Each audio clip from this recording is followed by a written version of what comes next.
Mon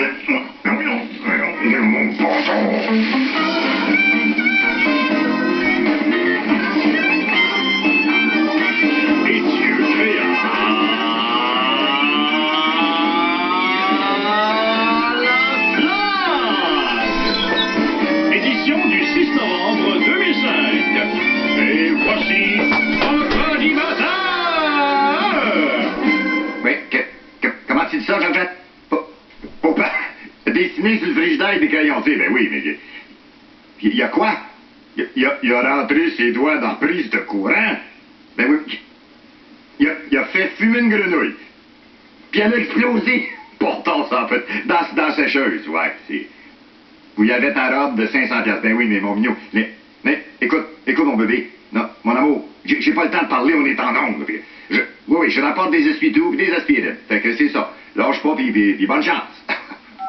Mauvaise nouvelle, Gérard? Non, tout est correct, là.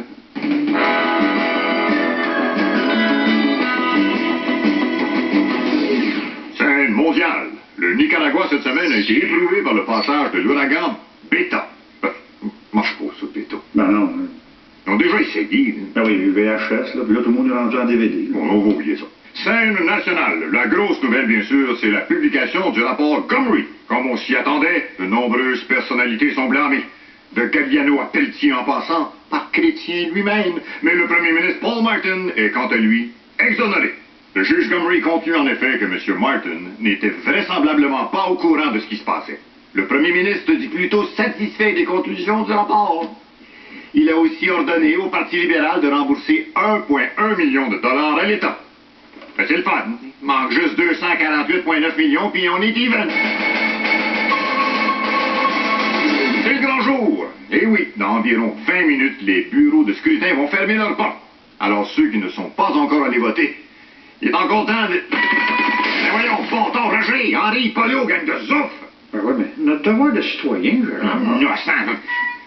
Donc, c'est aujourd'hui le grand verdict. Et on a en direct le maire sortant de Montréal. Monsieur Tremblay, bonsoir. Go, Montréal, go! Hey, j'arrête tout de suite, là. Vous n'avez pas le droit de plugger votre slogan électoral de Montréal le jour du scrutin, c'est illégal. Oh, pardon. Alors, monsieur le maire, un jour important pour vous. Qu'est-ce que vous avez fait de beau aujourd'hui? Eh bien, mon épouse et moi, on est d'abord allés au Provigo. On s'est acheté une douzaine de bons pots Go, accompagnés, bien sûr, de gaufres et Go. Ensuite, on est allé danser dans une boîte à Go-Go. Et j'ai lu les aventures de Tintin au Conte. Regarde. Ça va, le monsieur le maire. Alors, on vous souhaite quand même bonne chance. Santé publique. Le virus de la grippe aviaire a été détecté chez des canards au Québec. Le gouvernement québécois a déjà pris des mesures. Par exemple, tous les oiseaux migrateurs seront fouillés aux douanes. Par ailleurs, le film Petit Poulet, qui devait sortir cette semaine, a été mis en quarantaine.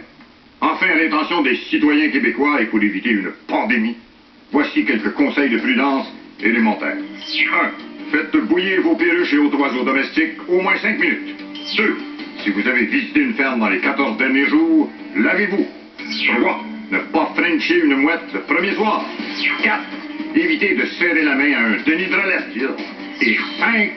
N'ayez pas de contact physique avec des corneilles. Pas de contact avec les corneilles? C'est très dangereux, Paulo. D'ailleurs, les symptômes sont assez terribles, tels qu'on peut le voir ici sur une victime. Ouf, pas beau tout de suite, hein? Non, monsieur. Après la pause, on regarde un extrait de film avec Jean Charest.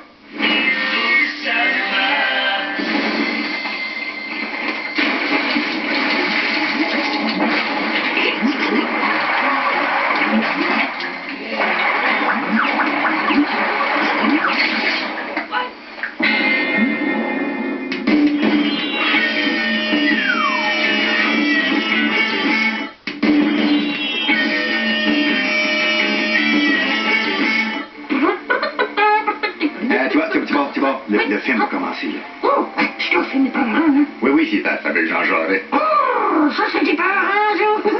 Ouais, c'est un genre de film de science-fiction. Ah oui? Ah, ils vont montrer Charest qui remplit ses promesses. Popcorn, moi, ça. Oh, moi, j'espère qu'il n'y a pas de beurre, hein, parce que ça salit les doigts, ça. Hein? Tu vas. T'as pas de doigts. Ah, oui, c'est vrai. Attends ça. Oui.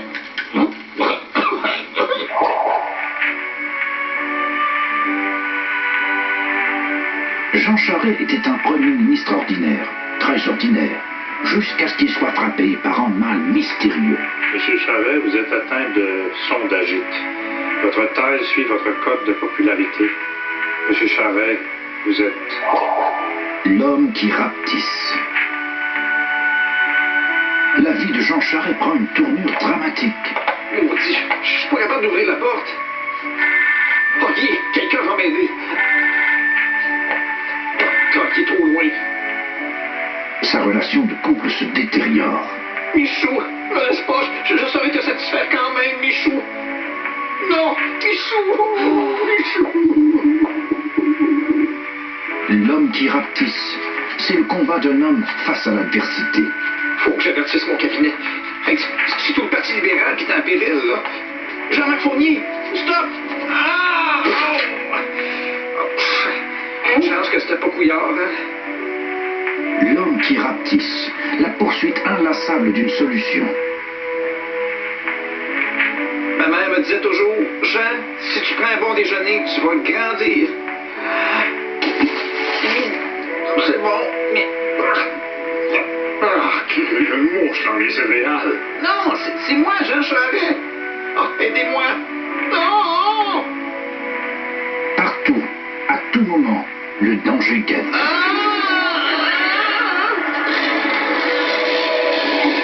L'homme qui rapetisse, c'est aussi une quête intérieure. Même si je suis microscopique, je me sens aussi grand, aussi puissant à l'intérieur. Je suis toujours le même. Mais jusqu'où ai-je chuté dans les sondages, mon Dieu? Une nouvelle vie s'ouvre maintenant pour Jean Charest. Un nouveau défi à sa mesure parmi les microbes et les grandes poussières.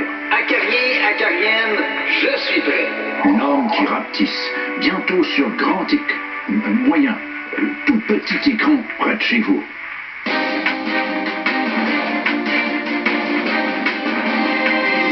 Bonsoir, mon Fred. Bonsoir, Gérard. Alors, tu nous parles de quoi cette semaine? Ben, je vous parle d'ouragan cette semaine. Il me semble qu'il y en a plus qu'avant. Ben, en fait, c'est comme le cannabis, il n'y en a pas plus qu'avant, mais ils sont beaucoup plus puissants. Et qui dit ouragan dit dommage matériel. Alors, j'ai pensé, à la manière du magazine Actualité, vous présenter un palmarès des ouragans les plus dévastateurs. Alors, Katrina, bien sûr, est en tête avec des dommages totalisant 63 milliards, suivi de Andrew, qui en 92 avait causé 43 milliards de dommages. Charlie, en 2004, 15 milliards et Ivan, 14 milliards. Et au dernier rang, comme d'habitude, l'école Wichitoon de Natashquan. Eh ben, c'est bon à savoir. Et au Québec, on a du travail à faire côté visibilité, parce qu'à part la crise du verglas en 98 et les tempêtes de poudrerie d'André Boisclair, c'est assez tranquille côté séisme. Mais heureusement, il y a des gens d'affaires qui veulent attirer la manne à Montréal, et c'est pourquoi je me trouve aujourd'hui dans le Vieux-Port, car il y a un immense projet qui pourrait voir le jour très bientôt. Je savais pas ça. Ben, on parle de la création d'une cité internationale des ouragans. On va installer d'immenses ventilateurs sur le fleuve Saint-Laurent qui vont pouvoir produire à volonté des ouragans, et les Montréalais sont invités le dernier dimanche de chaque mois à venir assister à la destruction du Vieux-Port. Alors, ça promet. Ah, ça c'est une bonne idée. Et il y aurait toutes sortes d'activités pour les enfants et pour les plus grands. Il y a l'équipe Spectra qui va proposer un 123e festival pour Montréal, le festival de l'Armageddon. Et il y a le Cycle du Soleil qui va présenter son tout nouveau spectacle Eolia, qui est en fait la même maudite affaire qu'Allegria, mais avec plus de vent et moins de chansons dans une langue qui se peut pas. Alors, c'est les grandes lignes de ce projet, Gérard, qui va avoir d'immenses retombées pour la ville de Montréal. Lucien Bouchard sera sûrement très content. Merci infiniment, mon Frédéric, et à très bientôt. Ben, y a pas de quoi, Gérard. Selon les données d'un sondage, à peu près 2 Québécois sur 3 jugent les politiciens menteurs et malhonnêtes. Trouvez pas ça catastrophique, M. Martin?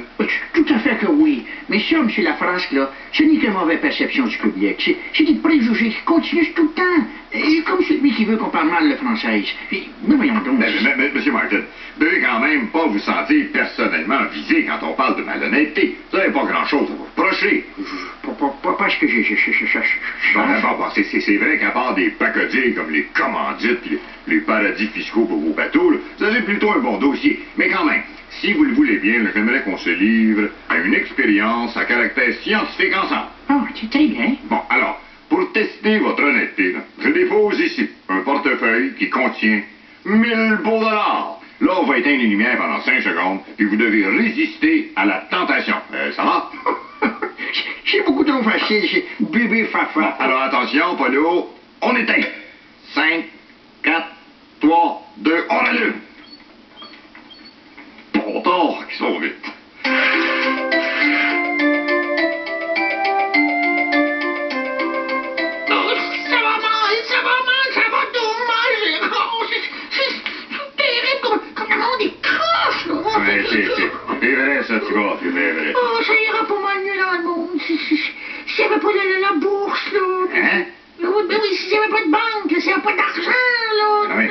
ça, c'est un petit peu de ta faute, ça, ces scandales-là. Hein? C'est quoi le rapport? Ben, tout le monde rêve d'avoir un petit bas de laine. Un petit bas de laine, c'est une joke. Alors, mes petits poussinots, mes petites poussinottes, c'est le moment de vous montrer les aventures cocasses d'un monsieur qui s'est sauvé avec plein d'argent. Le monsieur se prénomme Vincent, mais ses amis le surnomment Vinny. Il y a des amis?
Après la pause, je vous promets une ligne ouverte de sport des plus dynamiques. Et alors, oui, Georgette, Papa, il l'a mis dans ta soupe. Ben oui, monsieur. Georgette, bon, torsieux, c'est dentier, c'est naturel.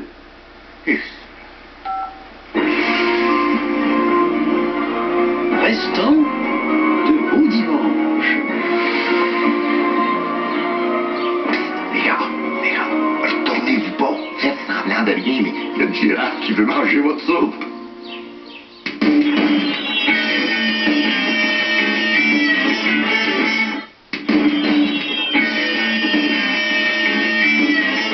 Et c'est le moment de notre grande ligne ouverte de sport. La question cette semaine, le Canadien fera-t-il les séries? On attend vos appels. Alors, le Canadien fera-t-il les séries? 1-800 sport. Gérard, va falloir que tu sois un peu plus punché si tu veux parler de sport. Ben oui, mais là... Hein, regarde Don Cherry, il pogne, lui. Bonne idée, ça. Pis, c'est pas pis, ça. On n'est pas loin, Gérard, mais j'en rajouterai encore. OK. Le point du coach avec Tom Cherry. La question du jour, les joueurs étrangers sont-ils tous des assis? Bon, ça va faire les Anglais, ça va faire les Polacks, les Russes, les Ikea, les Yougoslovaques. Ça a plus d'allure. Dans le temps, les gros joueurs du Canadien, juste des petits noms canadiens français pur laine. Le Rocket, le Pocket, Boum Boum, le Gros, Bill Flower, nommez-les. Ça jouait pas de visière, pas de casse. Ça mettait même pas le Jack Strap de 3/4 du temps. Ça jouait avec la grippe, une jambe cassée, un petit bandage, puis envoyez ça de glace. Des hommes québécois poilus, tout huilés. À cette heure, le vestiaire au Centre Bell, on dirait un meeting de l'ONU. T'entends parler en anglais, en tchèque, en ukrainien, en way, même Youpi parle pas un mot de français. Ça me met vraiment en gang de voleurs de job, toutes des... Premier appel, oui? Bonsoir. Moi, j'ai une étude qui démontre que les joueurs de hockey finlandais sont intellectuellement inférieurs. Merci, Doc Mayo. Un autre appel, oui? Ouais, je suis content de vous parler. Ça fait une heure, je suis allé. Bon commentaire, merci beaucoup. On a Claude Julien sur l'autre ligne. Salut, mon Claude. Disons allô? Claude, on fait du série. Je pense qu'on a des gros tatous. Disons que... Des quoi? Des gros tatous. Des gros tatous. As-tu des gros attaquants avec ça? Ben, on a des gros telliers. Mon gros tata, bye bye. On parle à Mario le mieux. Salut, mon Mario. Ben, disons que je pense que c'est quelque chose que c'est important. C'est important ton opinion, Mario. Y a-tu trop d'anglais dans les vestiaires de la Ligue nationale de hockey? Écoute, en partant, toutes les douches puis les robinets des lavabos sont écrits en anglais, alors je pense bien que, à part, en quelque part, je pense que, écoute, c'est l'important, c'est que c'est... L'important, c'est la rose. L'important, c'est... De participer. Moi, je dirais que l'important, c'est... Merci, Mario. Bon, c'est tout le temps qu'on avait pour ce soir. En résumé, 100% des appels, t'es d'accord avec moi. Merci. Bonsoir. L'éditorial de la semaine, Made in China. Je me rappelle quand j'étais jeune, pas plus gros que 3 pommes, on avait cette tradition d'acheter des petits Chinois pour 25 cents. On leur donnait des noms, on leur coloriait à la face la couleur qu'on voulait. C'était parfait. À cette heure, c'est eux autres qui sont en veille de nous acheter. C'est écœurant, mesdames et messieurs. Ils font tout. Puis pour 10 fois moins cher, on leur envoie une planche, une motte de caoutchouc, puis un peu de plastique, puis ils font 15 TV, 3 chars, 5000 Barbie, puis 12 racks de linge. Parlant de vêtements, demandez-vous pas pourquoi la mode est au linge serré. C'est les Chinois qui le font. Puis ils sont tous gros de même. Ils font fermer toutes nos usines de textiles, puis ça entraîne des conséquences affreuses. Comme être pogné pour voir la face du Gendron Nouvelle. Mais comment qu'ils font pour vendre leurs produits aussi pas cher? Un exemple. Prenons ce camion jouet qui vient du Québec. 5,75 vont à l'usine qui le fabrique et qui paye ses employés syndiqués 18,25 $. J'ai-tu besoin d'aller plus loin? Le même camion jouet, made in China. 35 cents aux détaillants qui vous le vendent, 24 cents aux distributeurs, 28 cents à l'importateur, 15 cents à l'usine chinoise qui le fabrique et qui arrive quand même en payant ses employés 50 cents par jour. Et ça se vend 99 cents. 99 cents? Bon, on va m'en prendre 3 pour mes petits. Puis à part de ça, c'est mal fait, c'est cheap, ça brise à rien. La preuve. Ah, qu'est-ce que je vous disais, hein? L'autre jour, je marchais dans le vieux et je m'arrête dans une boutique de souvenirs pour les touristes. Je pique, j'achète ce beau, ce charmant petit orignal en toutou. Ah. C'est cute, hein? Fabriqué en Chine. Oh. Non, mais le jour que la Chine va envahir le marché du sirop d'érable puis des skidoo, on est mort. Laissez-nous-en. Ils sont rendus qui font des planchers de bois franc. Lâchez le bois, pis t'as du poulet à l'ananas pis des gros, ça vous êtes bon là-dedans. Fait que là, wow! Un instant. J'appelle un grand boycott général de la Chine. Faisons disparaître immédiatement tout ce qui est fabriqué en Chine dans le studio.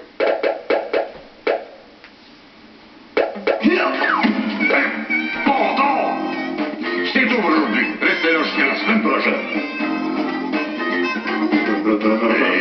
C'est drôle, là. Il y a une chance que les bobettes sont pas faites en Chine. Très drôle. Très, très drôle. Roger, viens ici. Ouais, lève ton pied, mon frère. Lève ton pied. Made in China. Oh, c'est terrible. C'est terrible, pardon. C'est terrible.